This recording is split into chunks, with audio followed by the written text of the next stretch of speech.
Ens trobem en el Terracota Museu i avui inaugurem l'exposició Parant Taula, que és una exposició col·lectiva de vaixelles.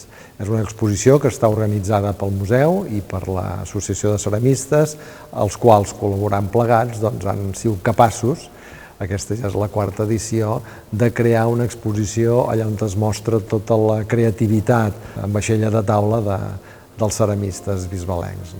Representa poder consolidar una de les nostres voluntats com a equipament cultural, que és la de, a l'hora de preservar el patrimoni, poder mostrar el que és la contemporaneïtat, l'actualitat de la ceràmica de la Bisbal. La pretensió d'aquesta exposició és que uns quants dels nostres artesans puguin presentar una proposta de vaixella. O sigui, és una activitat molt plural i que la nostra intenció és que sigui un esdeveniment cultural que promocioni la ceràmica de la Bisbal, la gastronomia i que, per tant, sigui una cosa nostra, de la cultura del nostre territori.